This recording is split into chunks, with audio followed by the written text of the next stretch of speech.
ৰাজীৱ খদিয়াৰ 30টা গানৰ মূল্য যিমান জুবিন গাৰ্গৰ 30,000 গানৰ মূল্য সিমান নহব পাৰে। একাংশ স্থাবক বাহিনী আছে জুবিন গাৰ্গৰ, যিবিলাকে জুবিন গাৰ্গক সমালোচনা কৰে তাৰ কাউণ্টাৰ দিয়ে। সেই মানুহবিলাকে আচলতে জুবিন গাৰ্গক এতিয়া বেয়াৰ দিশলৈ ঠেলি দিছে। জুবিন গাৰ্গ ডাঙৰীয়া যে এগৰাকী আচলতে ৰজাঘৰীয়া শিল্পী সেই কথাৰ প্ৰমাণ হৈছে। নৱপ্ৰজন্মৰ হাৰ্টথ্ৰব জুবিন গাৰ্গে আচলতে তিৰস্কাৰ কৰিছে। এনেকুৱা লাগিছে আমাৰ ৰাইজে যি ৰাজীৱ খদিয়াক মৃত্যুৰ পাছত যি ধৰণে স্বীকৃতি দিছে, জনতাৰ শিল্পী বুলি স্বীকৃতি দিছে, আজি খাটি খোৱা মানুহৰ শিল্পী বুলি যেতিয়া স্বীকৃতি দিলে, সেই কথাবিলাক আচলতে জুবিন গাৰ্গে সহিব পৰা নাই। ৰাজীৱ খদিয়াৰ 30টা গানৰ মূল্য যিমান জুবিন গাৰ্গৰ 30,000 গানৰ মূল্য সিমান নহবও পাৰে। 15 বছৰীয়া, 16 বছৰীয়া, 20 বছৰীয়া ল'ৰা ছোৱালীয়ে যিটো সময়ত ৰাজীৱ খদিয়াক চিনি নোপোৱাৰ কাৰণে ক্ষমা বিচাৰিছে, সেই সময়ছোৱাত ৰাজীৱ খদিয়া সম্পৰ্কত জুবিন গাৰ্গে কৰা মন্তব্য অত্যন্ত দুৰ্ভাগ্যজনক। আপোনালোকে নিশ্চয় লক্ষ্য কৰিছে, যোৱাকালি তেওঁ কৈছে যে জাতিৰ মাটিৰ গান কেৱল ৰাজীৱ খদিয়াই গোৱা নাই, তেওঁ বোলে সুদীৰ্ঘ সময় জাতি মাটিৰ গান গাইছে দেন, তেনেকুৱা কথা কৈছে। মানে প্ৰশ্নটো তেনেকুৱা নাছিলে, তেওঁ সোধা হৈছিলে যে জাতি মাটিৰ গান গোৱা গণশিল্পী ৰাজীৱ খদিয়াৰ মৃত্যু হৈছে, তেখেতৰ সম্পৰ্কত কি ক'ব? তাৰ উত্তৰত তেওঁ এনেকৈ ইনচাল্ট কৰি যিটো মন্তব্য দাঙি ধৰিছে, এইটো অত্যন্ত দুৰ্ভাগ্যজনক। নৱপ্ৰজন্মৰ হাৰ্টথ্ৰব বুলি কোৱা হয় জুবিন গাৰ্গক, যাক হিয়াৰ আমঠু বুলি কোৱা হয়, সেইগৰাকী মানুহৰ পৰা এগৰাকী গণশিল্পীৰ বিৰুদ্ধে এনেকুৱা ধৰণৰ অপমানসূচক মন্তব্য কোনো আচলতে বিবেকবান মানুহে সহ্য কৰিব নোৱাৰে। গতিকে আপোনালোকে সকলোৱে নিশ্চয় লক্ষ্য কৰিছে, বৰ্তমান সময়ত সকলোৱে আচলতে জুবিন গাৰ্গক সমালোচনা কৰিছে। তেওঁ সমালোচনাৰ যোগ্য এই মুহূৰ্তত। আৰু একাংশ স্থাবক বাহিনী আছে জুবিন গাৰ্গৰ, যিবিলাকে জুবিন গাৰ্গক সমালোচনা কৰে তাৰ কাউণ্টাৰ দিয়ে। সেই মানুহবিলাকে আচলতে জুবিন গাৰ্গক এতিয়া বেয়াৰ দিশলৈ ঠেলি দিছে।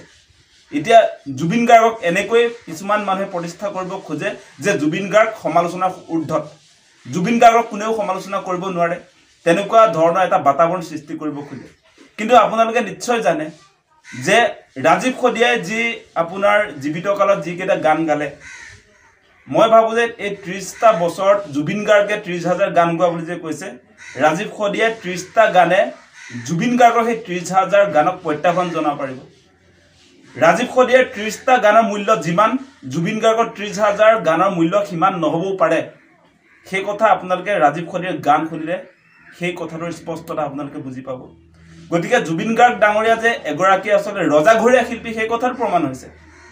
তেওঁ জনতাৰ শিল্পী হ'ব পৰা নাই বৰ্তমান সময়লৈকে। আজি ৰাজীৱ খদিয়া গণশিল্পী, জনতাৰ শিল্পী, সেই কথা আজি মৃত্যুৰ দিনা প্ৰমাণ হৈছে। আজি ৰাজীৱ খদিয়া গণশিল্পী সেই কথা আজি ৰাইজে স্বীকাৰ কৰিছে। আজি ৰাজীৱ খদিয়াৰ তুলনামূলকভাৱে জুবিন গাৰ্গৰ সমান গান নাথাকিব পাৰে। তাৰ পাছতো কিন্তু মৃত্যুৰ পাছত আপোনালোকে নিশ্চয় দেখিছে, তেওঁৰ মৃত্যুৰ দিনাখনত যি ধৰণে আচলতে মানুহে স্বতঃস্ফূৰ্তভাৱে অংশগ্ৰহণ কৰিছে, তাৰ পৰা প্ৰমাণ হয় যে ৰাজীৱ খদিয়া আচলতে সঁচাকৈ জনতাৰ শিল্পী আছিল।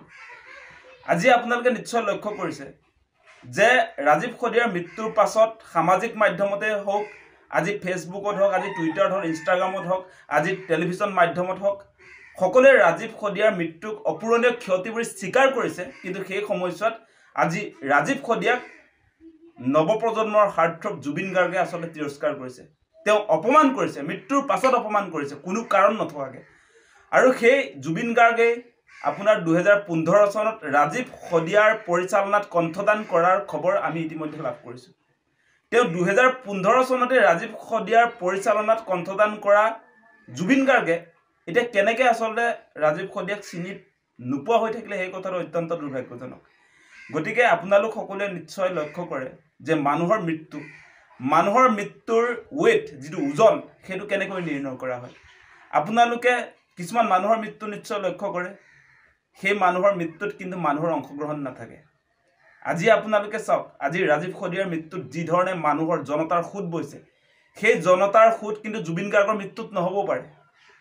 আজি জুবিন গাৰ্গ ডাঙৰীয়াই আপোনালোকে নিশ্চয় লক্ষ্য কৰে, তেওঁ নিজকে আচলতে ইমান বেছি প্ৰশংসা কৰে, তেওঁ নিজে অসম বুলি কৈ দিয়ে, কেতিয়াবা অসম মানে জুবিন গাৰ্গ বুলি কৈ দিয়ে।